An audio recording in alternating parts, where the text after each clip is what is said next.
नमस्कार, कैसे हैं आप लोग। चलिए आज हम पढ़ेंगे redox reaction as a basis for titration. ये क्या होता है, यानी एक ऐसा तरीका जैसे आप एसिडिक और बेसिक स्ट्रेंथ को पहचानने के लिए किसी एसिड की एसिडिटी, किसी बेस की बेसिक पावर, यानी कौन कितना ज्यादा एसिडिक है, कौन कितना ज्यादा बेसिक है, इसके लिए क्या इस्तेमाल करते थे। आज स्कूल में कहते थे कि इंडिकेटर, एक पट्टी ले आते थे इस तरह से लिटमस पेपर की, है ना, इस पे, और या फिर इस तरह से कलर वाली पट्टी जिसपे एसिड डालते ही ये वाला कलर मिला, ये वाला कलर मिला, ये वाला कलर मिला, तो हम बता देंगे कि कौन कितना ज्यादा एसिडिक है। यानी क्या देखते थे उसमें, उस पट्टी पर, उस जो लिटमस पेपर कह लीजिए, या फिर एक उसको बोला जाता था ना कि पीएच इंडिकेटर। ये क्या बनाते थे हम लोग, इसका पीएच इंडिकेटर। पीएच इंडिकेटर से हमें ये पता चलता था पर्टिकुलर कलर 7 इधर, यहाँ पे 14, यहाँ 0, इस तरीके से, ठीक है ना। मोर एसिडिक तो कलर अलग, मोर बेसिक तो कलर अलग, इस तरीके से कलर के थ्रू हम पहचान लेते थे। ऐसा होता था, किताबों में बताया गया था, पहचानता तो कोई नहीं था। अपने अपने लेबोरेटरी में, अपने स्कूल में ऐसा किया तो किसी ने नहीं था, लेकिन तरीका यही था, ठीक। यानी एसिडिक और बेसिक स्ट्रेंथ पहचानने के लिए जो पीएच इंडिकेटर का काम था, ठीक, कि पीएच इंडिकेटर यानी एक इस तरह से पट्टी बना के इस पे आप अपना वो सॉल्यूशन एसिडिक और बेसिक का इसमें डुबोइए, या फिर इसको डुबो के इसको निकालिए और आपको ये बता देगा कि वो कितना ज्यादा एसिडिक है, कितना ज्यादा बेसिक। ठीक इसी तरीके से किसी एजेंट की, यानी किसी कंपाउंड की, या जैसे ये कंपाउंड है, ये कंपाउंड है Cr2O7 - 2, ये इनकी ऑक्सीडाइजिंग पावर या फिर रिड्यूसिंग पावर, या कुल मिला के क्या कहेंगे कि स्ट्रेंथ इनकी क्या है, ऑक्सीडाइजिंग और रिड्यूसिंग स्ट्रेंथ को पहचानने का जो तरीका है उसको कहा जाता है ट्राइटेशन। क्लियर हो रही बात। यानी ट्राइटेशन क्या है, कहेंगे ट्राइटेशन मेथड डिटरमाइन करता है strength of reducing and oxidising agent की। ट्राइटेशन को बोलते हैं अनुमापन, यानी मापना, मेजर करना। क्या मेजर करना, कहेंगे स्ट्रेंथ, यानी वो कितना तगड़ा ऑक्सीडाइजिंग एजेंट है, कितना तगड़ा रिड्यूसिंग, तगड़ा मतलब पावरफुल, ठीक। तो इसको बोला जाता है ट्राइटेशन। यानी ट्राइटेशन मेथड डिटरमाइन करता है strength of reducing and oxidising agent. अब इसमें कुछ बातें हैं, कुछ ऐसे ऑक्सीडाइजिंग और रिड्यूसिंग एजेंट होते हैं जो सेल्फ इंडिकेटर होते हैं। सेल्फ इंडिकेटर का मतलब उनका एक पर्टिकुलर कलर होगा, वो कलर हो सकता है कलरलेस हो जाए, मतलब किस खास कलर होगा, क्या होगा, खास कलर होगा। यह हो सकता है कि कुछ क्या ऐसे हो जिनमें कलर नहीं हो, लेकिन रिएक्शन होते ही एक पर्टिकुलर कलर आ जाए उनका, यानी उनके खुद के कलर के चेंजेस क्या कहलाएंगे, सेल्फ इंडिकेटर। यानी सेल्फ इंडिकेटर या ऑटो इंडिकेटर, यानी ऑक्सीडाइजिंग एजेंट और रिड्यूसिंग एजेंट का खुद के कलर का चेंज होना क्या कहलाता है, कहेंगे ये हो जाएगा सेल्फ इंडिकेटर हो जाएंगे। जैसे एग्जांपल के तौर पर यहाँ पे परमैंगनेट आयन जो कि ऑक्सीडाइजिंग एजेंट है, जब आप, ये क्या है, परमैंगनेट आयन वायलेट कलर का होता है, जैसा कि सभी को पता है, ठीक। जब इसमें Fe+2 या फिर ऑक्सिलेट आयन जो कि एक रिड्यूसिंग एजेंट है, ये भी रिड्यूसिंग एजेंट है, ये भी रिड्यूसिंग एजेंट है, जब इनके साथ रिएक्शन होगी तो ये परमैंगनेट आयन का जो है कलर, इनकी एक खास कंसंट्रेशन पर एक खास कलर मिलेगा, खास कंसंट्रेशन पर, यानी at a particular concentration give a particular colour. Clear है। अब ये कलर हो सकता है कि थोड़ा सा और इंटेंस होता जाए या थोड़ा सा लाइट होता जाए, ठीक है। ये डिपेंड करेगा कि कंसंट्रेशन इसकी कितनी है, इसकी रिएक्शन कितनी हो चुकी, ठीक। तो बताया जा रहा है कि यहाँ पे MnO4- जो कि ऑक्सीडाइजिंग एजेंट है, और जब इससे रिएक्ट करता है तो स्पेशल कलर इसका मिलता है, MnO4- का इसका एक स्पेशल कलर मिलता है। अब ये कलर कब मिलेगा इसकी बात है, यानी कंसंट्रेशन होगी इसकी, पर्टिकुलर टेम्परेचर प्रेशर पे रिएक्शन होनी है, ठीक। तो यानी पर्टिकुलर, कहेंगे पर्टिकुलर कंसंट्रेशन पे, ठीक, या फिर इक्विमोलर कंसंट्रेशन पे, मतलब जो भी स्टोइकियोमेट्री है उसके हिसाब से, कंसंट्रेशन के हिसाब से हम ये कह देंगे कि हाँ इसका कलर कैसा होगा। तो यहां पर जो एग्जांपल लिया गया है वो बता रहे हैं कि आफ्टर लास्ट पार्ट ऑफ, जब इसका एकदम आखिरी भाग ऑक्सीडाइज हो जाए, क्योंकि रिड्यूसिंग एजेंट है, इनका ऑक्सीडेशन होना है, तो ये ऑक्सीडाइज हो जाएंगे, यानी ये क्या होगा, कहेंगे ऑक्सीडाइज हो जाता है। तो देखिए आफ्टर मतलब ये जब लास्ट पार्ट इसका ऑक्सीडाइज हो जाएगा तो, या हो जाता है तो क्या होगा, कहेंगे फर्स्ट, पहली बार, ठीक ना, लास्टिंग टिंग, यानी एक झलक दिखाई देती है, किसकी, पिंक कलर की, किसकी, पिंक कलर की झलक दिखाई देती है, अपीयर्स, है ना, पिंक, लास्टिंग टिंग, टिंग का मतलब झलक दिखाई देना, है ना, आखिरी झलक या इसको पहली झलक, लास्टिंग टिंग लिखा है उससे पहली, फर्स्ट लास्टिंग यानी पहली झलक, पहली झलक दिखाई देती, किसकी, पिंक कलर की। ये पिंक कलर किसका होता है, कहेंगे MnO4-।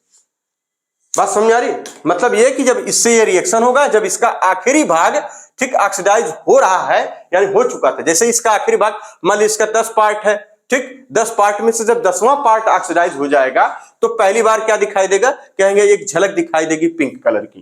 क्या दिखाई देगी, पिंक मतलब होता है झलक, है ना, ठीक। तो पिंक कलर की झलक दिखाई देगी। तो उस समय कंसंट्रेशन क्या होगी, कहेंगे कितनी कंसंट्रेशन किसकी रहेगी, तो बताया जा रहा है कि at concentration of MnO4 minus is, जब यानी इसकी कंसंट्रेशन जब आप कब रह जाए, कितनी कंसंट्रेशन हो रही है उस समय, कहेंगे यानी 10⁻⁶ मोल पर लीटर। यहाँ डेसीमीटर क्यूब लिखा, उसका मतलब होता है लीटर, ठीक है ना। 1 litre is equal to 1 decimetre cube,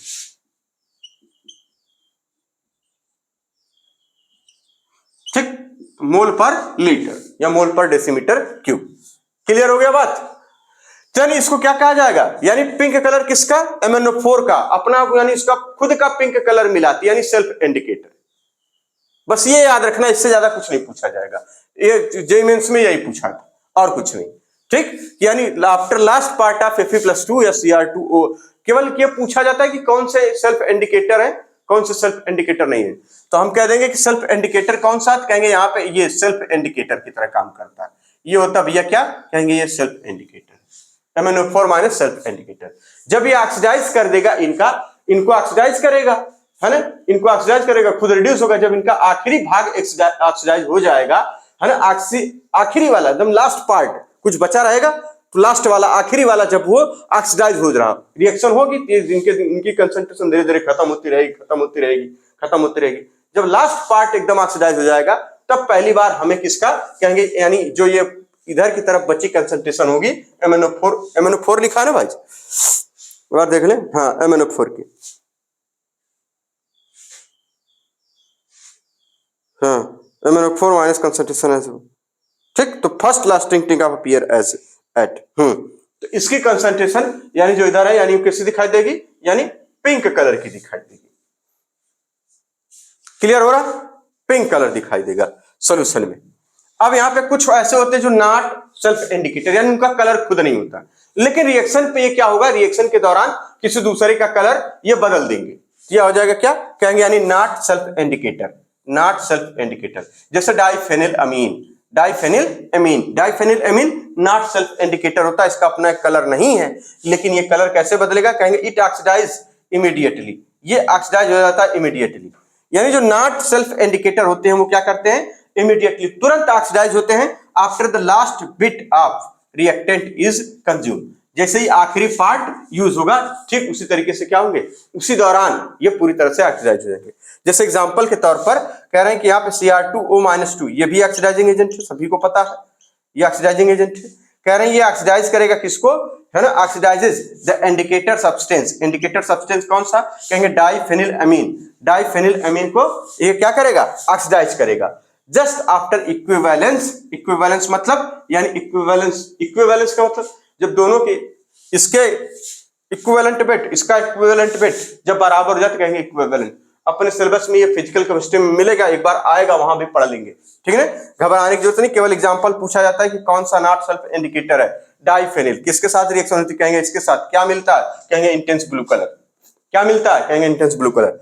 यानी it oxidise immediately after the last bit of reactant is consumed.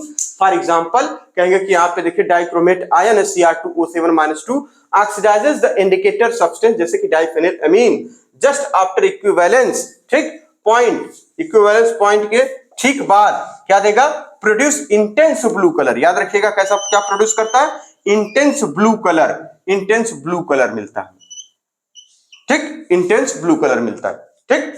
अब आती है बात तीसरे को बता रहे हैं, एक ऐसा मेथड है जो पर्टिकुलर किसके लिए, आयोडीन के लिए, ठीक है, I- के लिए।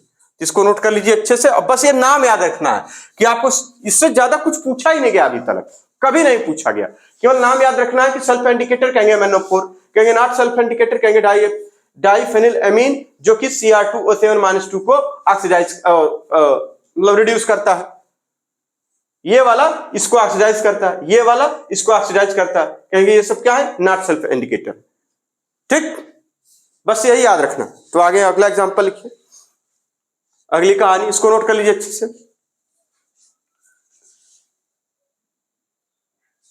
चलिए तीसरी बात बता रहे हैं, ठीक, ये तीसरा जो मेथड है टाइट्रेशन का, वो किसके लिए यूज किया जाता है? तो बता रहे हैं कि ये जो यूज किया जाता है, it is use to those reagent, ऐसे रिएजेंट के लिए, ठीक, which are able to oxidise iodine minus, जो किसको ऑक्सीडाइज करते हैं? आयोडीन माइनस को, यानी आयोडाइड आयन को जो ऑक्सीडाइज करते हैं, ये उनके लिए, ठीक, उपयुक्त है, यही उनके लिए इस्तेमाल किया जाता है, प्रयोग किया जाता है, ठीक। यानी it is use to those reagent which are able to oxidise iodine minus. Example के तौर पर जैसे कॉपर +2, ठीक, इसको ऑक्सीडाइज कर देगा, क्या बनाता है? कहेंगे यहां पे देखिए आयोडीन, ठीक, आयोडीन। आयोडीन में जैसे ही, यानी आयोडीन स्टार्च में मिलाते ही, यानी इसमें स्टार्च, आयोडीन में स्टार्च डाल दिए, क्या आयोडीन का एक सेल्फ कलर देगा, blue colour, intense blue colour iodine itself give, ठीक है ना, इटसेल्फ, अपने आप। स्टार्च समझते ही है, स्टार्च सभी लोग देखा होगा या बनाया होगा, ठीक है ना, ये क्या इटसेल्फ क्या प्रोड्यूस करता है? Blue colour. कुल मिला के जैसे ही कॉपर +2 आयन, ठीक, ये एक रिएजेंट है, और ये क्या कर रहा है? इसको ऑक्सीडाइज कर दे रहा। ये ऑक्सीडाइज करके आयोडीन जो बनी इससे, ये आयोडीन जैसे ही स्टार्च में डाली गई, ठीक, पूरे सोल्यूशन का कलर ब्लू हो गया। ब्लू कलर किसका हुआ? कहेंगे आयोडीन का हुआ, आयोडीन का। लेकिन आयोडीन का पहले कलर कैसा था? कहेंगे ना, पहले कलर नहीं था, लेकिन स्टार्च में डालते ही कलर आया इंटेंस ब्लू कलर। अब ये इंटेंस ब्लू कलर धीरे धीरे अब डिसअपियर होगा, किसके साथ? कहेंगे जब इसमें थायोसल्फेट आयन से रिएक्शन करवा दी जाए। किससे? थायोसल्फेट से, पोटेशियम सोडियम जो भी थायोसल्फेट हो, इससे रिएक्शन करवा दी। ये क्या करता है कि आयोडीन को, जो ये आयोडीन होता है ना, धीरे धीरे इसको कंज्यूम कर जाता है, यानी धीरे धीरे नहीं, तुरंत इसको, एज सुना है, जैसे जैसे वो जल्दी से जल्दी, ठीक, यानी blue colour disappear as soon as the iodine is consumed by thiosulphate ion. कुल मिलाकर रिएक्शन क्या होती है? कहेंगे कॉपर की रिएक्शन बनी, आयोडीन, उसके बाद स्टार्च, स्टार्च ने ब्लू कलर दिया, उसी में हमने डाल दिया थायोसल्फेट आयन। जब थायोसल्फेट जैसे ही आयन डाला, तो थायोसल्फेट ने क्या किया? इस आयोडीन को कंज्यूम कर लिया, इस आयोडीन को कंज्यूम कर लिया, और 2I- फिर से बना दिया, और क्या बन गया? यानी ये सल्फेट आयन, यहां देखिए थायोसल्फेट है, थायोसल्फाइड, थायोसल्फेट ही नाम लेंगे, हाँ, थायोसल्फेट, ठीक, थायोसल्फेट, ठीक, क्लियर है? थायोसल्फेट आयन ये क्या करेगा? थायोसल्फेट आयन इसको रिड्यूस कर देगा, सॉरी ऑक्सीडाइज कर देगा, ऑक्सीडाइज कर रहा है या रिड्यूस कर रहा है? जरा बड़ा ध्यान से देखिए, ये 0 नहीं, -1 है, -1 है, यानी यहाँ पे क्या हो रहा है? इसका रिडक्शन, यानी रिड्यूस कर देगा। ये इसको क्या करेगा? रिड्यूस कर देगा। ये ऑक्सीडाइजिंग एजेंट की तरह काम कर रहा है, और ये ऑक्सीडाइजिंग एजेंट क्या कर रहा है? इसको रिड्यूस कर दे रहा, 2I- में, ठीक। अब ये 2I- में रिड्यूस हो गया, यानी कलर क्या हो गया? धीरे धीरे पूरे सोल्यूशन का गायब हो गया। आयोडीन, ठीक, आयोडीन इनसॉल्युबल होता है किसमें? कहेंगे वाटर में। आयोडीन इनसॉल्युबल होता है वाटर में, लेकिन सॉल्युबल होता है पोटेशियम आयोडाइड सॉल्यूशन में, पोटेशियम आयोडाइड सॉल्यूशन में। और किस फॉर्म में सॉल्युबल होकर क्या बनाता है? कहेंगे उसमें इसी फॉर्म में सॉल्युबल, इस सॉल्युबल फॉर्म में पड़ा रहता है, यानी KI3 में। ये आपसे पूछा जाएगा। तो केवल बस इतना ही सवाल, केवल ये नाम पूछे जाएंगे, रिएक्शंस कैसी होती है, बस ये। इसके अलावा पूछा जाएगा तब, अभी तक नहीं पूछा गया, अभी तक बिल्कुल नहीं पूछा गया। ये नीट का क्वेश्चन पेपर है, इसमें अभी तक जो है कभी नहीं पूछा गया एक भी सवाल में, ठीक है ना। लेकिन सिलेबस में है चूंकि, तो केवल वो नाम याद रख लेने हैं, ताकि इससे कोई सवाल अगर पूछ लिया जाए तो ये नाम पूछा जाएगा, ठीक है ना। चलिए अब आगे चलते हैं, एक टॉपिक लास्ट वाला बचता है, redox reaction and electrode process. क्या टॉपिक है? Redox reaction and electrode process. चलिए इसको नोट कर लीजिए अच्छे से, फिर आगे चलते हैं उस पर।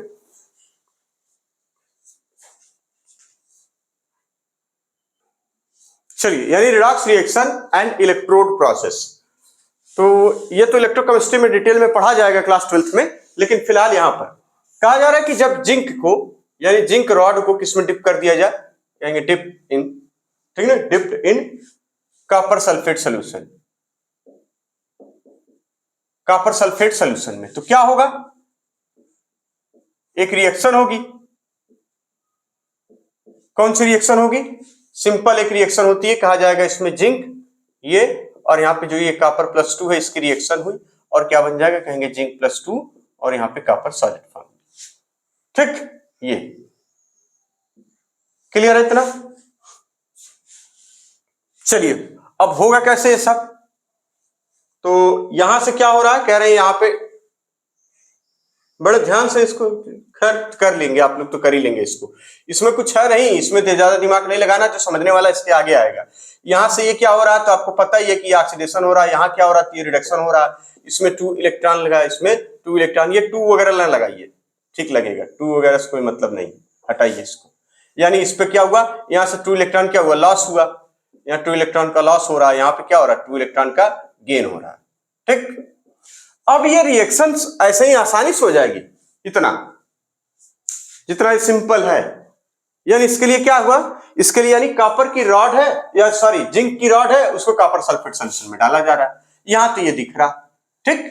अब इसके लिए क्या होगा, एक इलेक्ट्रोड प्रोसेस क्या है इसमें, इलेक्ट्रोड प्रोसेस सिंपल है, जैसे डेनियल सेल, नाम सुनिए, अभी आप 11th में तो नाम सुनिए, और केवल इससे जो मतलब है उसका बस वो समझ लीजिए, ठीक।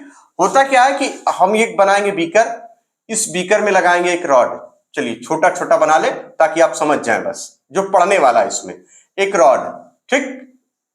हमने ले लिया रॉड, ये रॉड किसकी, कहेंगे जिंक की रॉड है, ये जिंक की रॉड है, और जिसकी रॉड हो उसी का सॉल्ट लिया जाता है, यानी ये इसमें क्या भरा गया, कहेंगे ये भरा गया इसमें जिंक सल्फेट का सॉल्यूशन, यानी ZnSO4, ठीक।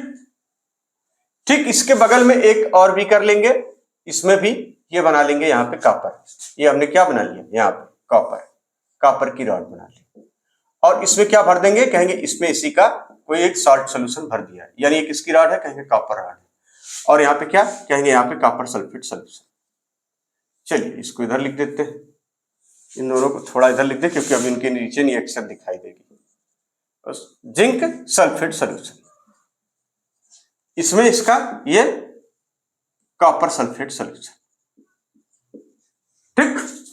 ये 2 बीकर बनके तैयार हो गए, यानी ये रॉड है एज ए इलेक्ट्रोड काम करेगी, ये इलेक्ट्रोलाइट काम करेगा, ये रॉड क्या है, इलेक्ट्रोड है, और ये इलेक्ट्रोलाइट, बस इतनी बातें आपको सीख लेनी। अब क्या होगा, अब देखिए, यानी यहां से ये इलेक्ट्रोड है, ये क्या है, इलेक्ट्रोड है, एक वायर यहां से ऐसे, इसके बाद ऐसे कनेक्ट कर दीजिए, यहां पर आप लगा दीजिए एक वो गैल्वेनोमीटर, ठीक, यहां से इसको ऐसे भिड़ा दीजिए, सर्किट कंप्लीट, कहेंगे ना अभी कहां, यहां पे क्या लगाना होगा हमें, साल्ट ब्रिज, ये लगाना होगा हमें क्या, साल्ट ब्रिज।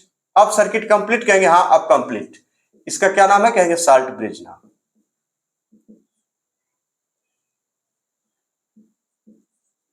इस साल्ट ब्रिज में न्यूट्रल सॉल्यूशन भरा जाता है, जो रिएक्ट न करे इन दोनों से, जैसे एग्जांपल के तौर पर कह रहे हैं कि KCl भर दीजिए, अमोनियम भर दीजिए, नाइट्रेट भर दीजिए, जैसे यहाँ पे KCl भर सकते हैं, अमोनियम भर सकते हैं, अमोनियम का कोई सोल्यूशन, अमोनियम साल्ट, या फिर नाइट्रेट आयन का कोई साल्ट, ये कुछ भी साल्ट इसमें भर देते, इसलिए इसका साल्ट ब्रिज नाम है, ठीक। इतनी बातें क्लियर हो रही, ये आपने बना लिया अच्छे से। अब देखिए, यानी इसका मतलब ये, अगर ये सर्किट कंप्लीट रिएक्शन होगी तो इलेक्ट्रॉन का ट्रांसफर होगा, यानी रिएक्शन होगी तो क्या हो रहा है, इलेक्ट्रॉन ट्रांसफर हो रहा है। ये जो 2 इलेक्ट्रॉन कहां से जिंक ने रिलीज किया, जिंक रिलीज कर रहा है, किसको जा रहा है, कॉपर को, यानी यहां से इलेक्ट्रॉन यानी जिंक रिलीज करेगा, ये इलेक्ट्रॉन जाएगा कॉपर को, यानी कॉपर में, फिर ये देखिए, यानी इस तरीके से एक सर्किट कंप्लीट हो गया, यानी इसमें एक करंट चलेगी, ये क्या चलेगी, एक करंट चलेगी, यानी करंट चलेगी। अब करंट कैसी चलती है, तो कहेंगे इलेक्ट्रॉन के डायरेक्शन के अपोजिट, अगर इलेक्ट्रॉन इधर से इधर जा रहा है, क्या है ये इलेक्ट्रॉन, तो हर घड़ी तो 2 इलेक्ट्रॉन इस तरह से जाते रहेंगे, कुल मिला के यूं कह लिए कि इलेक्ट्रॉन ऐसे जा रहा है, तो जो करंट है वो यानी इधर की तरफ बहेगी, इधर ऐसे, ये ऐसे करंट चलेगी। और इलेक्ट्रॉन कैसे चल रहे हैं, कहेंगे ऐसे चल रहे हैं, ये इलेक्ट्रॉन चल रहे हैं 2 करके, ठीक। इस तरीके से इलेक्ट्रॉन कहां जाएंगे, कहेंगे इस कॉपर रॉड पे जाएंगे, कॉपर की रॉड पे, ठीक। क्लियर है। अब ये जिंक की रॉड है, जिंक का रॉड का मतलब होता है कि यानी यहां से ये इधर की तरफ ये जिंक +2 टूट कर विलयन में जा रहा होगा, और अपने पीछे क्या छोड़ रहा होगा, इलेक्ट्रॉन, यानी ये देखिए Zn+2, ये Zn+2 इस तरह से टूट कर जा रहा होगा। आम भाषा में समझिए कितना मजा आएगा, देखिए कोई दिक्कत है क्या, जिंक+2 इस तरीके से, तो पीछे क्या निकल रहा है, इलेक्ट्रॉन, यानी यहाँ पे इलेक्ट्रॉन इस तरीके से 2 इलेक्ट्रॉन, यानी बहुत सारे इलेक्ट्रॉन इस पे आ रहे हैं, यानी ये प्लेट क्या हो जाएगी, कहेंगे नेगेटिव हो जाएगी, यानी ड्यू टू इलेक्ट्रॉन ये प्लेट क्या हो जाएगी, नेगेटिव हो जाएगी। ये जो यहां पर है, यहां पर ये कॉपर की रॉड है और कॉपर का साल्ट, यानी ये देखिए कॉपर की रॉड इलेक्ट्रॉन थोड़ा पकड़ेगी, यानी ये जो कॉपर है यहाँ पे कॉपर +2, इस विलयन में क्या होता है, इस विलयन में नीचे विलयन बना लीजिए आप, ये विलयन का मतलब सॉल्यूशन, इसमें क्या है कहेंगे कॉपर +2, एक ही तो है नहीं, हजारों हैं, हजारों हैं। ये क्या होगा, ये इलेक्ट्रॉन जैसे इसको मिल रहा है ये जाके इस पे लपक ले रहे हैं, इसको यहाँ पे, यानी ये इलेक्ट्रॉन आया इसको लपक ले रहे हैं, इसको क्या करें लपक ले रहे हैं, कॉपर प्लस। ठीक, अब कॉपर प्लस की कंसंट्रेशन इतना ज्यादा है कि ये जाके फटाफट फटाफट डिपोजिट हो जा रहे हैं। ठीक, यानी इसकी पॉजिटिविटी बढ़ जा रही है, इसलिए क्या हो जाएगा ये प्लस वाली प्लेट। अब इतनी बात क्लियर हो रही है, बड़ी सिंपल सिंपल है रिएक्शन, ज्यादा दिमाग नहीं लगाना पड़ेगा। कोई दिक्कत, इस पे क्या हो रहे हैं डिपॉजिट हो जा रहे हैं, और इधर ये यहां पर, क्लियर है, कोई दिक्कत नहीं, एकदम बढ़िया समझ में आ रहा। ये करंट के, ये इलेक्ट्रॉन की डायरेक्शन, ये करंट की डायरेक्शन। अब ये चूंकि यहां पे क्या हो रहा है कहेंगे कि यहां से, यानी इससे ये, इससे क्या हो रहा है कहेंगे एनो, इसको देखिए नेगेटिव चार्ज वाले हैं सब, और यहां से क्या हो रहा है Zn+2 टूट टूट कर जा रहा है, इसका नाम दे देते हैं एनोड। अब आप समझेंगे कि पॉजिटिव को एनोड कहा जाता है ना भैया, वो बैटरी का केस है, बैटरी यानी जब बैटरी आपकी मिल गई फिर करंट ड्रा कर रहे हैं, ये बैटरी की, ये खुद एक बैटरी है, इसको पूरा जाता है सेल बोला जाता है। पहले आप केवल इतना समझिए, बाकी तो डिटेल में हम लोग बात समझेंगे। इसको क्या बोला जाएगा कैथोड, कैथोड। ठीक, अब देखिए हो क्या रहा है, यानी आप कहते हैं ना कि करंट किधर से किधर जाएगी, करंट यानी पॉजिटिव टू नेगेटिव जाएगी, वो तो सही है, यानी पॉजिटिव को आपको आपके हिसाब से जब ये बैटरी बनकर आती है तो आप ये बैटरी पे देखेंगे, यानी इस तरह से जो बैटरी बनी रहती है इस पे कहते हैं, यानी यहाँ पे पॉजिटिव रहेगा, यहाँ पे नेगेटिव, आप ऐसे बना दीजिए, यहाँ पॉजिटिव यहाँ नेगेटिव आप ऐसे बना लेंगे, और आप यहाँ से एक वायर लेकर आएंगे, एक वायर यहाँ से लेके आएंगे, इसको जोड़ देंगे एक बल्ब से। ठीक, ये बल्ब जलने लगेगा और ये जल रहा है, इस तरह से रोशनी दे रहा।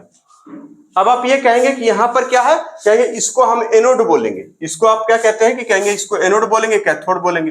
डिस्चार्ज ट्यूब आप चूंकि पढ़ के आए हैं तो इसलिए आप इस पे झगड़ा भी हमसे करेंगे कि यार डिस्चार्ज ट्यूब में तो जो नेगेटिव होता है उसको कैथोड बोला जाता है, फिर यहाँ एनोड क्यों बोला गया, है ना।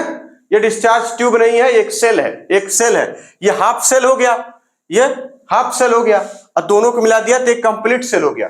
अब ये चूंकि एक इलेक्ट्रोड है, ये भी एक इलेक्ट्रोड है। इलेक्ट्रोड क्यों, इलेक्ट्रॉन को इधर उधर ट्रांसफर करने वाली जो चीज है इसको नाम दे देंगे क्या इलेक्ट्रोड, यानी ये क्या जिंक इलेक्ट्रोड, और ये कॉपर इलेक्ट्रोड, ये क्या है जिंक ये इधर वाले को, ये क्या है कॉपर इलेक्ट्रोड, ऐसे को कैथोड बोल देंगे, कॉपर इलेक्ट्रोड ऐसा कैथोड।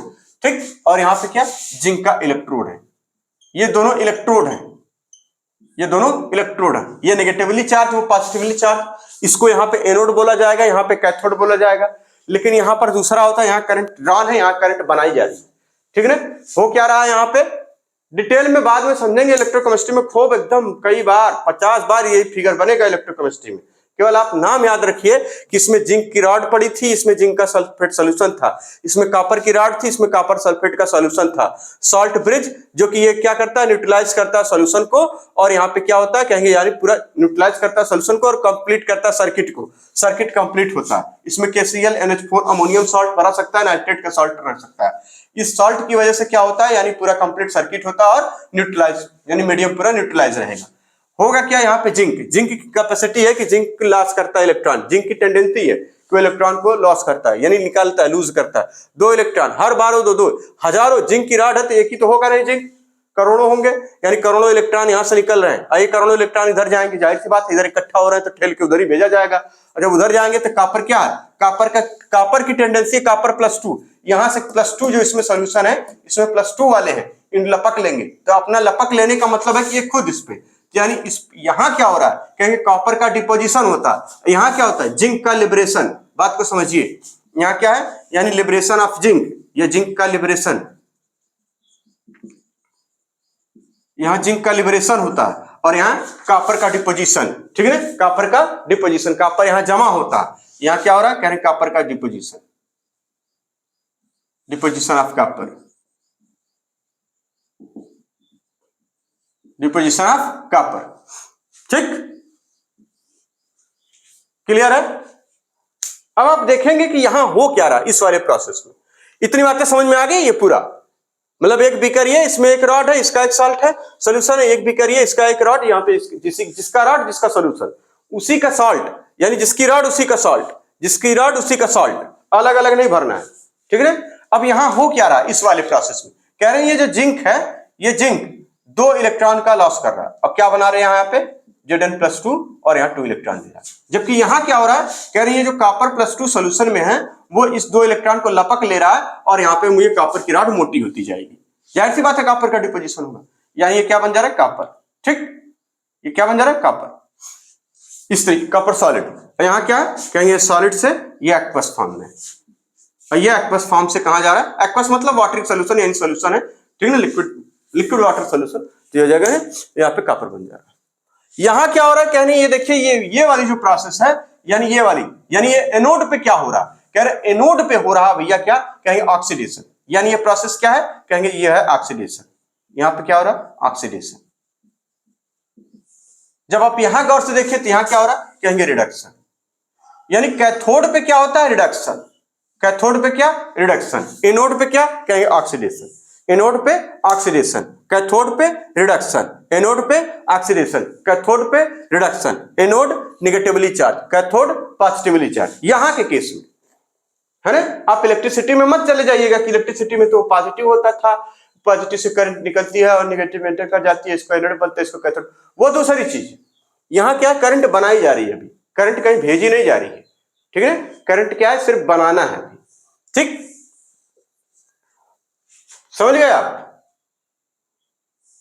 क्लियर है यहां तक। अब देखिए क्योंकि यहां पर ये एनोड है यानी इलेक्ट्रोड है, ये भी इलेक्ट्रोड है, तो इसका मतलब अगर इसमें यानी इलेक्ट्रॉन का ट्रांसफर हो रहा है, करंट चल रही है, ये सारी बातें हैं, तो यानी पोटेंशियल भी कुछ डेवलप होगा, पोटेंशियल। तो देखिए इसके और इसके बीच का पोटेंशियल, यानी ये जिंक रॉड यानी Zn, ये जो है ना, ये इस रॉड और इसके सोल्यूशन के बीच का पोटेंशियल क्या कहलाता है, कहेंगे इलेक्ट्रोड पोटेंशियल। क्या कहलाता है, इलेक्ट्रोड पोटेंशियल। बात को समझिए, इलेक्ट्रोड पोटेंशियल यानी इनके बीच का पोटेंशियल मतलब potential difference, potential difference between electrode and solution यानी सॉल्ट, है ना, इलेक्ट्रोड एंड इलेक्ट्रोलाइट ऐसे कह लीजिए, potential difference between electrode and electrolyte is known as, क्या कहेंगे उसे, इलेक्ट्रोड पोटेंशियल। एक टर्म इसमें और ऐड करिए, इलेक्ट्रोड पोटेंशियल। इलेक्ट्रोड पोटेंशियल क्या होता है, कहेंगे यानी पोटेंशियल डिफरेंस बिटवीन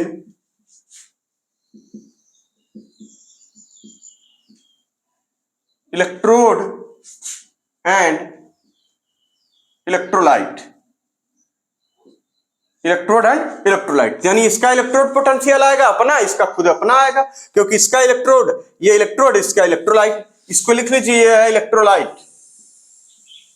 इलेक्ट्रोलाइट, और ये जिंक रॉड यानी इलेक्ट्रोड है, लिखा है ये जिंक इलेक्ट्रोड, तो यानी जिंक इलेक्ट्रोड और इस इलेक्ट्रोलाइट के बीच का जो पोटेंशियल डिफरेंस आएगा वोल्टेज में, है ना, वोल्टेज में आएगा, उसे क्या बोलेंगे, कहेंगे यहाँ पे इलेक्ट्रोड पोटेंशियल, इसका अपना एक इलेक्ट्रोड पोटेंशियल आएगा।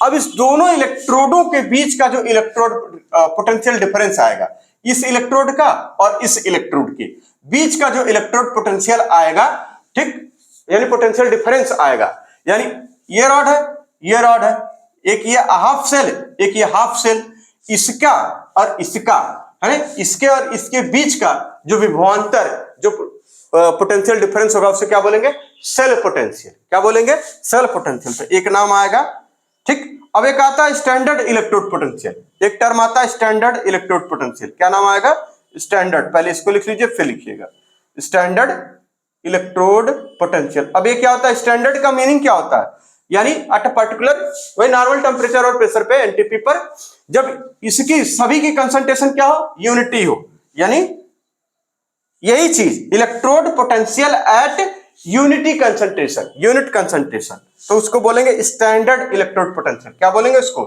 लिखिए यहां पे इलेक्ट्रोड पोटेंशियल, यही electrode potential at unit concentration, यानी इसकी एक यूनिट कंसंट्रेशन ले लीजिए, ठीक, इसकी एक यूनिट कंसंट्रेशन, इसकी एक यूनिट कंसंट्रेशन, सारी यूनिटी कंसंट्रेशन पर उस समय जब आप मेजर करेंगे तो आपको क्या मिलेगा कि स्टैंडर्ड इलेक्ट्रोड पोटेंशियल। अब आती है बात सेल पोटेंशियल। सेल पोटेंशियल और स्टैंडर्ड सेल पोटेंशियल, दोनों बातें हो जाएंगी। तो एक टर्म आएगा सेल पोटेंशियल। अब ये क्या होता है, कहेंगे पोटेंशियल डिफरेंस बिटवीन इलेक्ट्रोड्स, यानी ये वाला और ये वाले के बीच का जो क्या कहलाता है, कहेंगे उसे सेल पोटेंशियल। यानी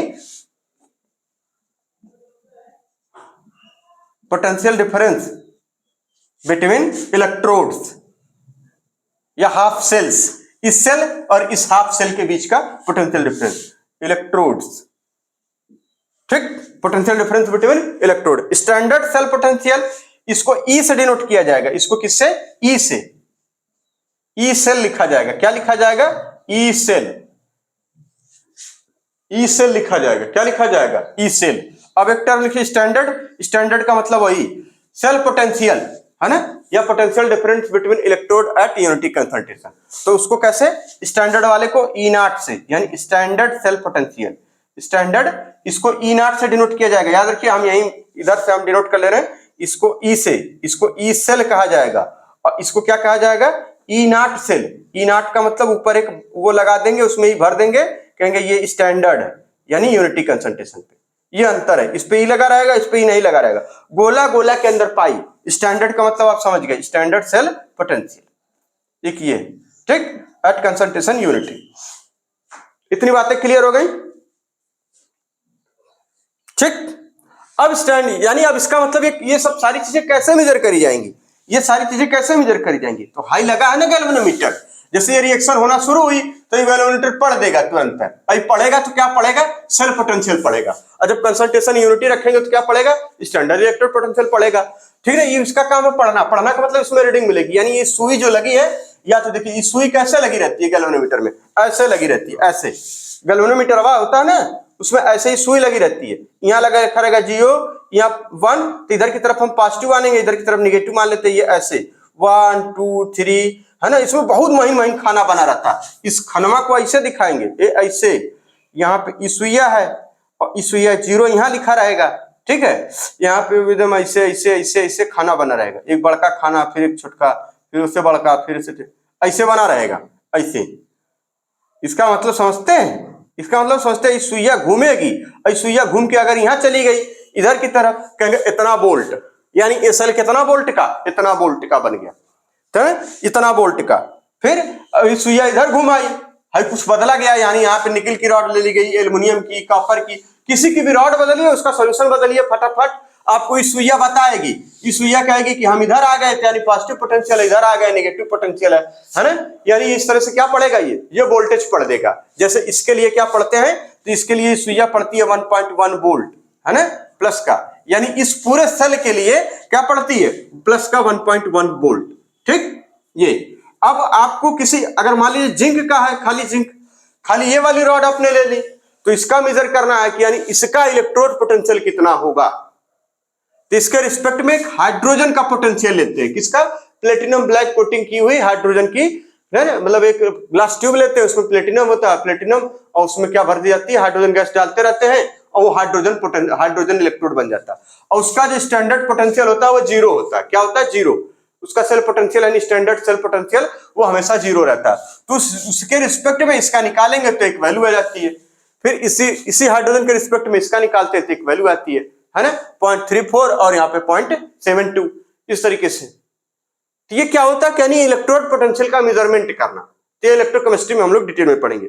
फिलहाल अब यानी इसका मतलब इस सब चीजों से क्या हो रहा है, यानी एनोड पे हो रहा है भैया ऑक्सीडेशन। जब भी कहीं होगा एनोडवा पे क्या होगा, एनोडवा पे होगा ऑक्सीडेशन, एनोडवा पे क्या होगा, ऑक्सीडेशन। कैथोडवा पे क्या होगा, कैथोडवा पे होगा रिडक्शन। ये बड़ा समझदारी वाली बात होगी अपनी। कैथोडवा पे क्या होगा, रिडक्शन, यानी कैथोड पे रिडक्शन, एनोड पे ऑक्सीडेशन। अब ये चीज तो बार बार बनानी तो होगी नहीं, अब इसको रिप्रेजेंट करने का तरीका होना चाहिए कि किसी सेल को कैसे रिप्रेजेंट किया जाए। तो इसी का एग्जांपल इसको नोट कर लीजिए अच्छे से।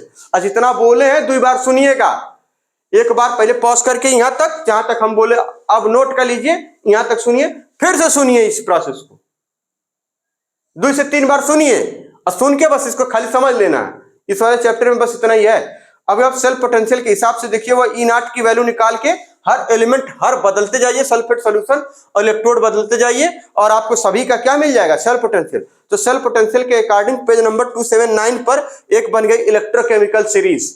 इसको क्या बोलते हैं, इलेक्ट्रोकेमिकल सीरीज। समझ रहे हैं, standard electrode potential at 298 kelvin दिखा ना है, देखिए ना यह बन जाएगा। क्या बात करते हैं, हाइड्रोजन के रिस्पेक्ट में सबका, हाइड्रोजन के रिस्पेक्ट में इसका, जिंक का, हाइड्रोजन के रिस्पेक्ट में कॉपर का, हाइड्रोजन में मैग्नीज का, हाइड्रोजन में प्लेटिनम का, हाइड्रोजन सिल्वर का, हाइड्रोजन के रिस्पेक्ट में सोडियम का, लिथियम का, रुबिडियम का, सबका निकालिए तो आपको एक सेल पोटेंशियल पढ़ बार बार देगा, ये पढ़ के देगा तो उसको लिखते जाइए, है ना। तो लिखेंगे तो इस तरह से लिखने को मिल जाएगा। चलिए नोट कर लीजिए, आगे चलते हैं।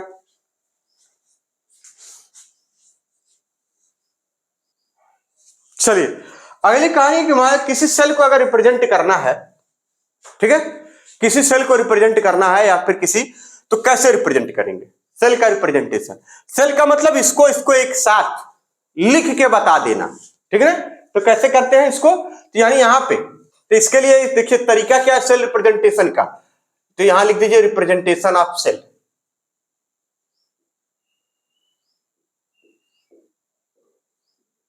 रिप्रेजेंटेशन ऑफ सेल, किसी सेल को है ना फार्मूला टाइप में लिख के कैसे बताया जाए, ये तरीका।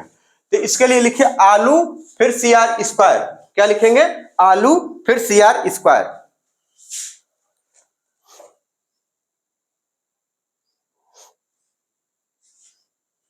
ठीक,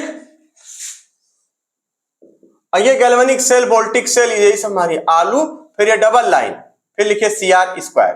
ठीक, आलू का मतलब एनोड, एल का मतलब होता है लेफ्ट साइड, एनोड हमेशा कहां, लेफ्ट साइड, और इस पे होता है ऑक्सीडेशन, आलू CR स्क्वायर। सी का मतलब होता है कैथोड, बात को समझिए, सी का मतलब कैथोड। आर का मतलब रिडक्शन होता है इस पे, कैथोड पे रिडक्शन, और ये होता है राइट साइड, इसको कहां लिखा जाता है, राइट साइड। ठीक है, जैसे आपने कहा कि इसका ये जिंक और कॉपर का एक सेल हमने तैयार कर लिया है, यानी अरे डेनियल बोलिए, इसको डेनियल बोल दीजिए भाई, काहे टेंशन मान लेते हैं भाई, यही ना है वो, डेनियल बोल दीजिए, वोल्टिक सेल बोलिए, गैल्वेनिक सेल बोल दीजिए, क्या दिक्कत है, वो सब डिटेल में आएगा, है ना। तो यहाँ पे कह रहे हैं इसका नहीं करिए, तो यानी एनोड किधर हो रहा, एनोड का है, एनोड किधर हो रहा भैया, एनोड पे ऑक्सीडेशन, कह रहे इधर क्या हो रहा है, ऑक्सीडेशन, यानी Zn से क्या बन जा रहा है, कहेंगे Zn+2 बन जा रहा है। इस पे क्या हो रहा है, कहेंगे कॉपर +2 से क्या हो रहा है, कहेंगे कॉपर+। ठीक है, ओह कॉपर सॉलिड हो जा रहा है, यही तो, इस पे यही था मामला। ठीक, तो इसको अब सेल का रिप्रेजेंटेशन करना है, तो कैसे कर लेंगे, सेल का रिप्रेजेंटेशन कैसे कर लेंगे, यानी एनोड पे क्या हो रहा है, जिंक हो रहा है, तो इसको अब लिखने का क्या तरीका है, ये जान ले, लिखने का तरीका है ना। तो लिखने का जो तरीका होगा वो हमेशा ऐसा ही रहेगा, एक लिख के बता रहे हैं फिर आप समझ जाइएगा, हमेशा को मिल जाए एग्जाम्पल कौन बढ़िया तब ना, इलेक्ट्रोकेमिस्ट्री का टॉपिक है, यहाँ एग्जाम्पल नहीं दिया है कौन ढंग का, खाली वही एग्जाम वो वाला दिया है बस, तो हाली हाली कहता है ऐसे ऐसे कर लो। चलिए एक लिख के बता रहे, ये वाला आपको यहां लिखना होगा, यानी ई सेल, ये हो गया सेल का रिप्रेजेंटेशन। ठीक, सेल रिप्रेजेंटेशन का तरीका क्या है, ई सेल। ठीक, कौन वाले का, या ई नाट लिखिए, ई सेल लिखिए, दोनों बातें बराबर है, ऐसे लिखना होगा, ई नाट अगर दिया हुआ, ज्यादातर ई नाट ही देता है, ई सेल तो आएगा वहां बाद में, ई नाट। यहाँ पे लिखेंगे जिंक का क्या हो रहा है, कहेंगे जिंक का ऑक्सीडेशन हो रहा है। फिर डबल लाइन का मतलब होता है ये साल्ट ब्रिज लगी है, साल्ट ब्रिज लगी है। फिर यहाँ पे कहेंगे ई सेल ऑफ ये, ई सेल ऑफ ये, क्या लिख दें इसको, ये। और यहाँ पे देखिए कॉपर से क्या बन रहा है, कहेंगे कॉपर+2। अब आप कहेंगे कॉपर+2 से कॉपर क्यों नहीं बनाया जा रहा, आपके दिमाग में आएगा, तो अभी मत दिमाग लगाइए, जैसे लिखा ऐसे ही लिखा जाएगा हमेशा, चाहे ये रिएक्शन देखिए इन्वर्स करके लिखी गई है ना। तो इसका मतलब हमेशा क्या, रिडक्शन ऑक्सीडेशन, यहाँ क्या हो रहा है, ऑक्सीडेशन, यहाँ हो रहा है ऑक्सीडेशन, तो यानी यहाँ पे क्या है कि हम भले ही रिडक्शन हो रहा तो -R लिखने की जगह माइनस का रिडक्शन पोटेंशियल, तो यहाँ इसमें दिमाग बिल्कुल नहीं लगाना, हमेशा ऐसा ही लिखना रहेगा, जिंक+2, कॉपर+2, जैसे ये हो गया इसके लिए। तो यानी standard electrode potential of zinc, standard electrode potential of copper आपने लिख लिया। ये हमने किधर की तरफ लिखा, यानी ये क्या रिप्रेजेंट कर रहा है कि ये लेफ्ट साइड है, ऑक्सीडेशन हो रहा है, एनोड पे हो रहा होगा, ये सारा काम एनोड पे हो रहा है। ये लिखा हमने, यानी ये कैथोड पे हो रहा है सारा काम, रिडक्शन हो रहा है, राइट साइड में हो रहा है। लेकिन आपने लिखा इसको इस तरीके से तो आप समझ जाएंगे कि ये कॉपर से कॉपर +2 नहीं, ये कॉपर से कॉपर +2 नहीं, रिएक्शन ऐसी है, लिखने का तरीका ऐसा, लिखने का तरीका ये स्टैंडर्ड तरीका यही है, इसको इस तरह से लिखा जाएगा। अब कहा जाएगा आपसे ई सेल निकाल के, स्टैंडर्ड सेल पोटेंशियल, ये क्या हाफ सेल है, ये हाफ स्टैंडर्ड सेल, मतलब ये standard cell potential of zinc, standard cell potential of copper, यानी कॉपर इलेक्ट्रोड का इलेक्ट्रोड पोटेंशियल कह लीजिए, standard potential of zinc electrode, standard potential of copper electrode, sir भैया लिख लीजिए, ये क्या है, स्टैंडर्ड इलेक्ट्रोड पोटेंशियल, ये रिप्रेजेंट करने का तरीका हो गया। अब आ जाइए, आपको क्या चाहिए, इनके बीच का चाहिए, तो इसको लिखते हैं E cell, E cell is equal to क्या लिखते हैं, ई आर, है ना, ई आर माइनस का ई एल। इतना डिटेल में जाने की जरूरत है, इसे पूछा तो नहीं गया कहीं।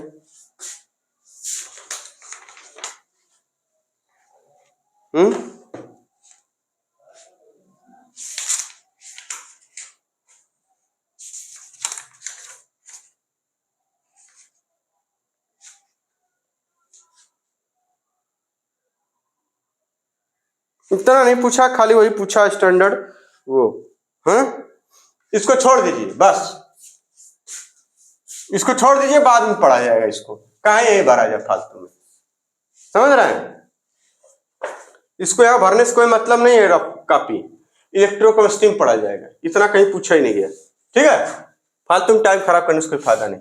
तो ये क्या लिखा जाता है, कहेंगे ये लिखा जाता है इलेक्ट्रोड पोटेंशियल या स्टैंडर्ड इलेक्ट्रोड पोटेंशियल, ये क्या है, स्टैंडर्ड इलेक्ट्रोड पोटेंशियल, ठीक, standard electrode potential.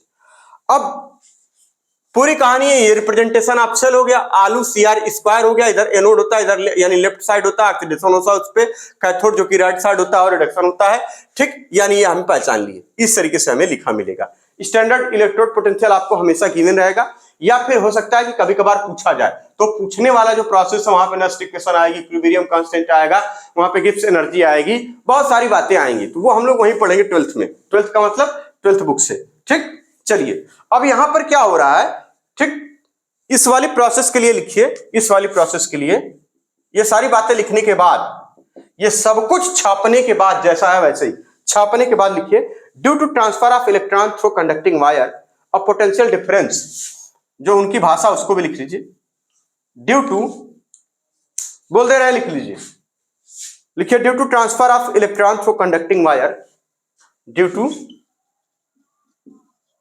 Transfer of electron through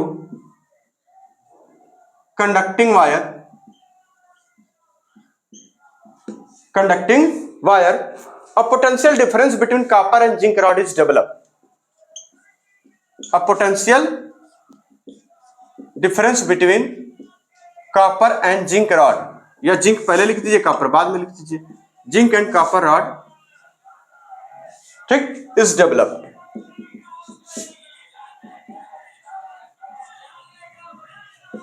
developed, ठीक, therefore copper and zinc rod is known as electrode, ये तो पता ही चल गया, therefore copper and zinc rod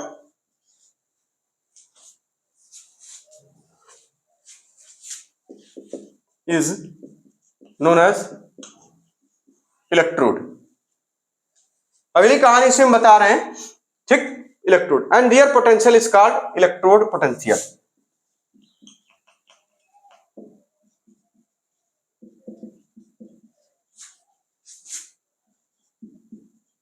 electrode potential. चलिए, स्टैंडर्ड इलेक्ट्रोड पोटेंशियल आपको पता है स्टैंडर्ड स्टेट पे, ठीक है, तो अगली लाइन में लिखिए, standard electrode potential of hydrogen electrode is 0, hydrogen के लिए क्या, 0 is equal to 0 volt, 0 volt, ठीक। अब चूंकि वैल्यू हमें क्या मिलेगी, negative standard potential, negative standard electrode potential और पॉजिटिव भी मिलेगी, तो निगेटिव का मतलब क्या होगा और पॉजिटिव का क्या मतलब होगा, इसको जानना भी जरूरी है। यानी इसका मतलब हाइड्रोजन का क्या मिला हमें, 0 मिला, हाइड्रोजन का 0 वोल्ट मिल रहा, हाइड्रोजन का 0 वोल्ट। अब जरा ये पूरा मिटा रहे हैं, जरा निगेटिव और पॉजिटिव का मतलब समझ लेते हैं, फिर 2 मिनट में खत्म हो जाएगा ये टॉपिक। चलिए अब देखिए, एक होता है क्या, निगेटिव स्टैंडर्ड पोटेंशियल, है ना, और पॉजिटिव। तो निगेटिव का मतलब और पॉजिटिव का मतलब समझ लीजिए, पूछ लिया जाएगा कभी कभार, इसे बहुत कम पूछता है। Negative standard electrode potential means यानी मान लीजिए निगेटिव क्या है, ये निगेटिव स्टैंडर्ड इलेक्ट्रोड पोटेंशियल क्या है, मतलब कोई एक रिडॉक्स कपल होगा, उसका यानी कोई एक इलेक्ट्रोड होगा जिसका स्टैंडर्ड पोटेंशियल नेगेटिव आ रहा है, मतलब इसके उसका जो वोल्टेज है उसमें जो पड़ रहा है गैल्वेनोमीटर वो नेगेटिव की तरफ पड़ रहा है, इतना मतलब है। तो लेकिन उसका लॉजिकली मतलब क्या, उसका जो केमिकल मतलब क्या है, ठीक, तो इस बात को लिखिए कि यानी दैट इज, इसका मतलब redox couple is stronger reducing agent than hydrogen couple. यानी इसका मतलब मींस ये जो आप रिडॉक्स कपल बना रहे हैं, यानी रिडॉक्स कपल मतलब जो आप ये लिख रहे हैं ना इस तरीके से, ये इस तरीके से EZN और फिर यहां पे ZN+2 इस तरीके से,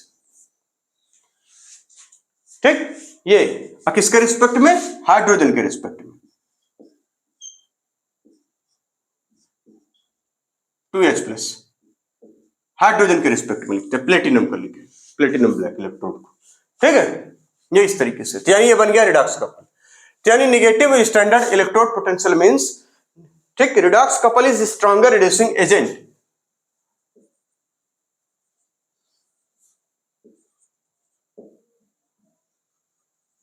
stronger reducing agent than hydrogen couple, then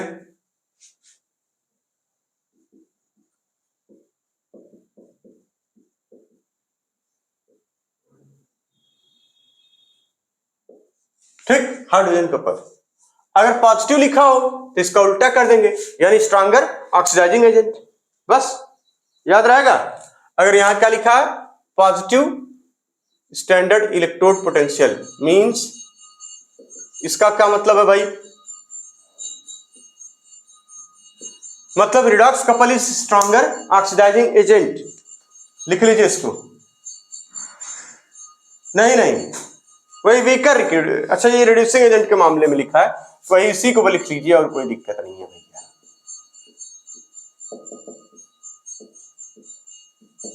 weaker reducing agent,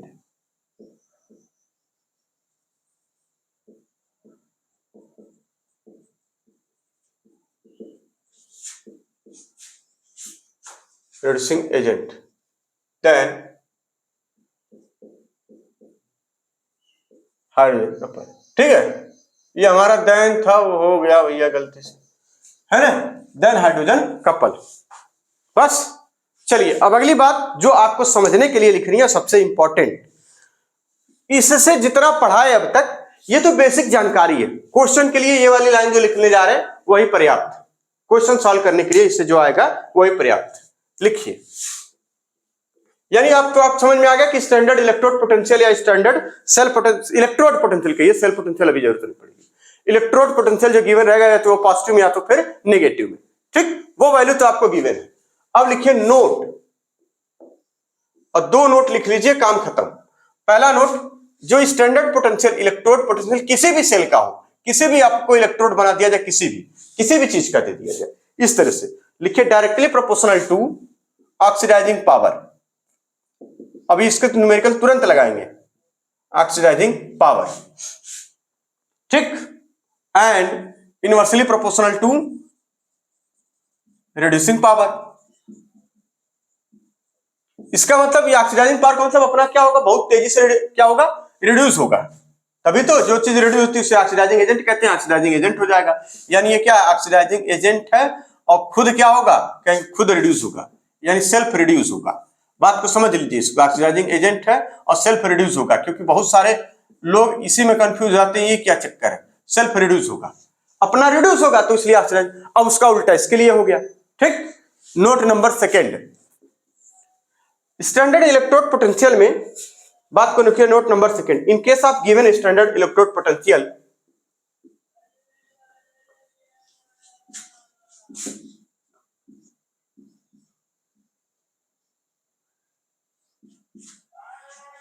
electrode potential standard पूरा लिख दिया यानी SEP,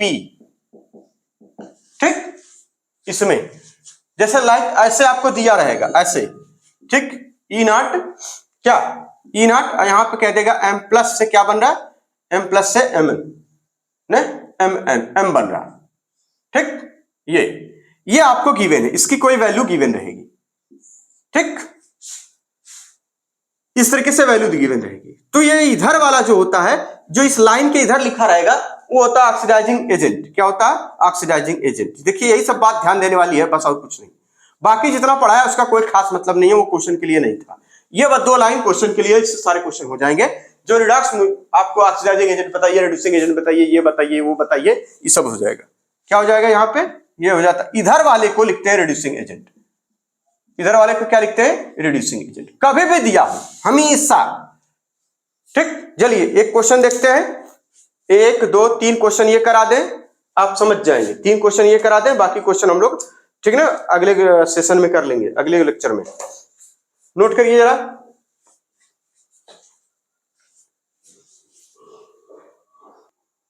चलिए यहां 3 क्वेश्चन दिए हुए हैं, तीनों को पढ़ना है और तीनों का आंसर बताना, ठीक। कह रहे right oxidising power, right oxidising power का ऑर्डर बताना है ऑफ द फॉलोइंग। ये देखिए क्या है, यानी ये रिएक्शन है, इनके लिए ई सेल यानी स्टैंडर्ड इलेक्ट्रोड पोटेंशियल दे रखा है इसके लिए, यानी ये कोबाल्ट है, फिर लेड है, फिर सेलेनियम है और बिस्मथ। ये इनकी रिएक्शंस है और यहां पर इनका इलेक्ट्रोड पोटेंशियल गिवन है। आपको बताना है यहां पे कि ऑक्सीडाइजिंग पावर, इसका मतलब ऑक्सीडाइजिंग पावर लिखना होगा, यानी रिएक्शन, हमें रिएक्शन कैसे लिखनी होगी, यानी इसका ऑक्सीडाइजिंग पावर लिखना है। तो ऑक्सीडाइजिंग पावर किसको लिखना होगा, यहां पे आप सभी में देख रहे हैं क्या हो रहा है, रिडक्शन हो रहा, यहां क्या हो रहा है, रिडक्शन हो रहा, देखिए ना यहां रिडक्शन हो रहा। तो ऑक्सीडाइजिंग पावर का ऑर्डर किसका लिखना रहेगा, इन वालों का या इन वालों का, बात को समझिए, इन वालों का या इन वालों का, किसका लिखना होगा, यानी ये लिखे जाएंगे या ये लिखे जाएंगे, कौन लोग लिखे जाएंगे, कहेंगे ये लोग लिखे जाएंगे, ये लोग, ये ऑक्सीडाइजिंग पावर है, इसको लिखना रहेगा। इनका ऑर्डर हमसे, इनके ऑर्डर से हमें क्या लेना देना, कोई लेना देना नहीं, ठठरी, बात को समझिए, ठठरी एकदम, है ना, इनका लेना देना है। अरे वो बागेश्वर बोलता है ना, वही वाला, ये इनका लेना देना है। अब इनका ऑर्डर आप बना दीजिए। ऑक्सीडाइजिंग पावर का ऑर्डर क्या होता है, कहेंगे स्टैंडर्ड इलेक्ट्रोड पोटेंशियल, जिसका जितना ज्यादा वो उतना ज्यादा ऑक्सीडाइजिंग एजेंट। अब इसमें सबसे ज्यादा कितना है, कहेंगे ये देखिए, ये 1.18 है, 1.67 है, ये बोल्ट लिखा है, ये बाबू ये बोल्ट है, हो गड़बड़ा मत जाना यार, ये बोल्ट लिखा था, समझ रहे हैं। यानी सबसे ज्यादा कौन है, कहेंगे ये है, यानी Pb+4 is most oxidising agent इस केस में। यहां पर फिर इसके बाद किसका कहेंगे, ये है, यानी सेलेनियम, यानी सेलेनियम क्या है, +3+4। फिर आगे इसी तरीके से, अब इनमें 2 हो गया, ये बचा वो बचा, कहेंगे इसका, देखिए इसका, यानी क्या हो जाएगा, इसके बाद कोबाल्ट हो जाएगा +3, उसका आखिर में क्या हो जाएगा, कहेंगे बिस्मथ +3, बिस्मथ +3, ठीक। अब अगर किसी ने दिमाग लगा दिया कि इसका लिख दिया ऑर्डर, या इसका भी छापा है, इसका भी, यानी इसका भी ऑर्डर छापा है, इसका भी ऑर्डर छापा है, आप कंफ्यूज हो जाएंगे कि इसका लिखना था कि इसका, भैया ऑक्सीडाइजिंग पावर इसका, यानी ये वाला ऑप्शन सही है। क्लियर है सवाल में, कोई दिक्कत तो नहीं। अगला सवाल है, कह रहे which is strongest reducing agent. अब की क्या पूछा उन्होंने, स्ट्रॉन्गेस्ट रिड्यूसिंग एजेंट, और सेल पोटेंशियल सबका दे रखे। ऑप्शन ए, ठीक है, क्लोरीन, यानी क्लोरीन से क्लोराइड आयन, ठीक, क्लोरीन से क्लोराइड आयन वाला इलेक्ट्रोड पोटेंशियल इसका दे रखे 1.36 वोल्ट। यहाँ पे क्रोमियम है ना, ठीक, Cr+3 से Cr बन रहा है, इसके लिए इलेक्ट्रोड पोटेंशियल यहाँ निगेटिव है। और यहाँ पर ये देखिए, यहाँ पर फिर यहाँ पे Cr2O7-2 से पर क्रोमेट, देख रहे डाइक्रोमेट, इसको यहाँ से फिर Cr+3 बन जा रहा है, इसके लिए इलेक्ट्रोड पोटेंशियल ये गिवन है। और इसके लिए यानी यहाँ पे देखिए पर मैग्नेट से, ठीक ना, Mn+2 बन रहा, और यहाँ पे 1.15 वोल्ट दे रखा है। अब की क्या पूछा उन्होंने, strongest reducing agent, reducing agent, reducing agent. तो रिड्यूसिंग एजेंट क्या होता है? कहेंगे इनवर्सली प्रोपोर्शनल टू किसके? इनवर्सली प्रोपोर्शनल टू किसके? बोलिए, इनवर्सली प्रोपोर्शनल टू किसके? स्टैंडर्ड इलेक्ट्रोड पोटेंशियल के। इनवर्सली प्रोपोर्शनल किसके? स्टैंडर्ड इलेक्ट्रोड पोटेंशियल के। तो बताइए स्टैंडर्ड इलेक्ट्रोड पोटेंशियल इन सभी में किसका सबसे कम है? तो सबसे कम का मतलब यानी ये देखिए सबसे कम वाला है, ये क्या है? नेगेटिव, सबसे कम है, यानी इसका मतलब इसमें स्ट्रांगेस्ट रिड्यूसिंग एजेंट कौन होगा? अब देखिए सीआर होगा या क्या? ऑप्शन लिखना भूल गए? ऑप्शन लिख लीजिए। अच्छा, ये सवाल ऐसे था, हमने ऐसे कर दिया था, कोई बात नहीं, चलिए कोई बात नहीं, ऑप्शन यही है, इनमें बताना है आपको, यानी इसका बी वाले का ऑप्शन सही है। अब बी वाले में भी क्या, ये वाला यानी क्रोमियम +3 या क्रोमियम कौन सा, ये +3 वाला या 0 वाला, कौन सा रिड्यूसिंग एजेंट होगा? यानी जो इसके इधर लिखा जाए, यानी ये है रिड्यूसिंग एजेंट। ये क्या है? यानी यहां पर क्या है? Cr is a reducing agent. जो इस लाइन के इधर लिखा रहेगा वो सब रिड्यूसिंग एजेंट, जो इस लाइन के इधर रहेगा वो ऑक्सीडाइजिंग एजेंट। जैसे एग्जांपल के तौर पर एक एग्जांपल, ये सब जेईई मेंस में पूछा गया था, है ना, वहां इधर थोड़ा पूछते हैं, ये सब दिया हुआ देखिए, दे रखे हैं, बता रहे हैं, ऑप्शन ये है, कह रहे हैं which is strongest oxidising agent. Oxidising agent बताइए स्ट्रॉन्गेस्ट ऑक्सीडाइजिंग। कह रहे हैं वाटर, यहाँ O2 ऑक्सीजन के लिए इलेक्ट्रोड पोटेंशियल कितना आ रहा है ऑक्सीजन के लिए? कह रहे हैं 1.3 वोल्ट। ठीक, यहाँ पर देखिए, यहाँ पे क्या है, ये इसको क्या बोलते हैं वो हम भूल गए, फिलहाल जो भी है, यानी H2O8 है -2, ठीक है ना, थायोसल्फेट, थायोसल्फेट से यहाँ पे सल्फेट बन रहा है, इसके लिए इलेक्ट्रोड पोटेंशियल आ रहा है 2.05 वोल्ट। यहाँ पे देखिए Br2 से Br- बन रहा है यहाँ 1.09 वोल्ट, और यहाँ पे Rm से, है ना, Rm आयन से +3 से Rm बन रहा है, इसके लिए 1.4। अब आपसे ऑप्शन पढ़िए जरा, क्या पूछा उन्होंने? Strongest oxidising agent O2 SO4 -2 H2O8 -2। अब देखिए इस वाले केस में इसका भी नाम लिख दिए, इसका भी नाम लिख दिए। अब ई वाला ऑक्सीडाइजिंग एजेंट होगा कि ई वाला? तो कहेंगे अरे कैसे पहचानेंगे, यहू का नाम लिख दिए, यहू का नाम लिख दिए। देखिए ना, कह रहे which is strongest oxidising agent, यहू का नाम ऑप्शन में दिए, यहू का नाम ऑप्शन में दिए। बात को समझिए, तो जब दोनों का नाम ऑप्शन में है, यानी यहू का है, यहू का है, इसका भी है, इसका भी है, तो इस लाइन के इधर जो लिखा है और इस लाइन के इधर जो लिखा है तो पहचान ही लेंगे। तो इस लाइन को जो इधर लिखा रहता है इसको कहते हैं ऑक्सीडाइजिंग एजेंट, इस लाइन के जो इधर लिखा रहता है इसको कहते हैं रिड्यूसिंग एजेंट। ये कंफर्म है, ये कभी गलत नहीं होगा, ये 100% यही स्टैंडर्ड है लिखने का। इस लाइनिया के इधर कौन लिखा है? ई वाला। अच्छा, स्ट्रॉन्गेस्ट ऑक्सीडाइजिंग एजेंट का मतलब जिसका सेल पोटेंशियल सबसे ज्यादा हो, ये भी सबसे ज्यादा है, तो एकर ज्यादा है तो यह ना हो, यो देखा ना, एकर ज्यादा है तो एकर ज्यादा है तो एकर एहारन वाला ले, लाइनिया के एहारन वाला ले ला, ये हो जाए स्ट्रॉन्गेस्ट ऑक्सीडाइजिंग एजेंट। ई वाला होगा कि ई वाला? कहेंगे ई वाला होगा, सवालों में कंफ्यूज कर देगा वो। आप हाई पढ़ेंगे स्ट्रॉन्गेस्ट ऑक्सीडाइजिंग, फट से इसको लगा देंगे, गलत हो जाएगा सब। हाई हो, ध्यान देना है, हाई वाला, समझ रहे हैं?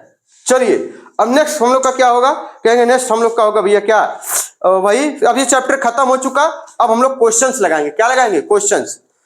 चलिए क्वेश्चन भी करा देते हैं, 2 मिनट का तो काम है, क्वेश्चन में क्या है पढ़ दे फटाफट।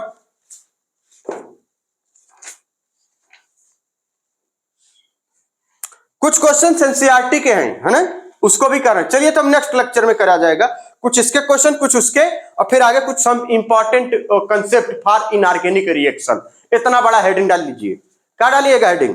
सम important reaction for inorganic reaction, some important reaction for inorganic reactions, inorganic के लिए। समझ रहा है? ये चैप्टर खत्म हो चुका, इसके 3-4 सवाल एनसीईआरटी के बचे हैं, और पीछे देखिए ये सब सवाल दिया हुआ है, इसमें आप जो चाहे सो कर लीजिएगा। लास्ट वाला सवाल करिएगा 8.29, 8.29, ठीक, और उसके बाद करिएगा 8.27, 8.27, 8.30, 8.26, ये सवाल कर लीजिएगा। इनमें से कोई एक आने का चांसेस रहेगा, और बाकी कुछ नहीं, बाकी हम करा देंगे, घबराइए मत, सब करा देंगे यार, क्या बात करते हैं। नेक्स्ट लेक्चर क्वेश्चन, बात खत्म। नेक्स्ट लेक्चर किसका होगा? क्वेश्चन का। धन्यवाद, बहुत बहुत धन्यवाद। इसको खूब बढ़िया से छाप लीजिए, एकदम दिमाग में एकदम पिक्चर की तरह भरिए, याद रखिए। रोज भूलेगा रोज याद करिए, रोज भूलेगा रोज याद करिए। एक दिन खुदा या तो आप याद होंगे या तो आपको दुनिया याद करेगी, 2 में से एक तो फाइनल है। मतलब या तो आपको याद हो जाएगा या तो दुनिया आपको याद करेगी, दो में से एक काम होगा, लेकिन रोज याद करिए जरूर। धन्यवाद।